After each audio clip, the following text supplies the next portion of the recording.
Untuk stok beras yang ada di kantor cabang Makassar ini sampai dengan Desember 2023 aman sebesar kurang lebih 5.000 ton.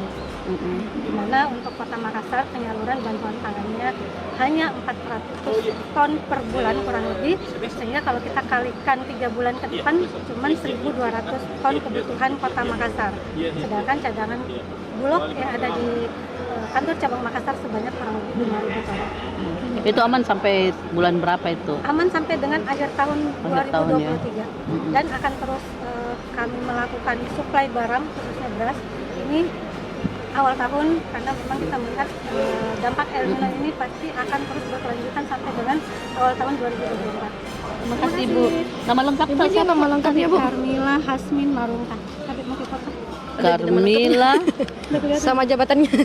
Oh iya, kecil banget Carmila. Carmila. Enggak apa-apa saya foto nanti Kak. Hasmin. Gini. Iya, Marunta. Enggak jelas Marunta. juga Kak. Iya.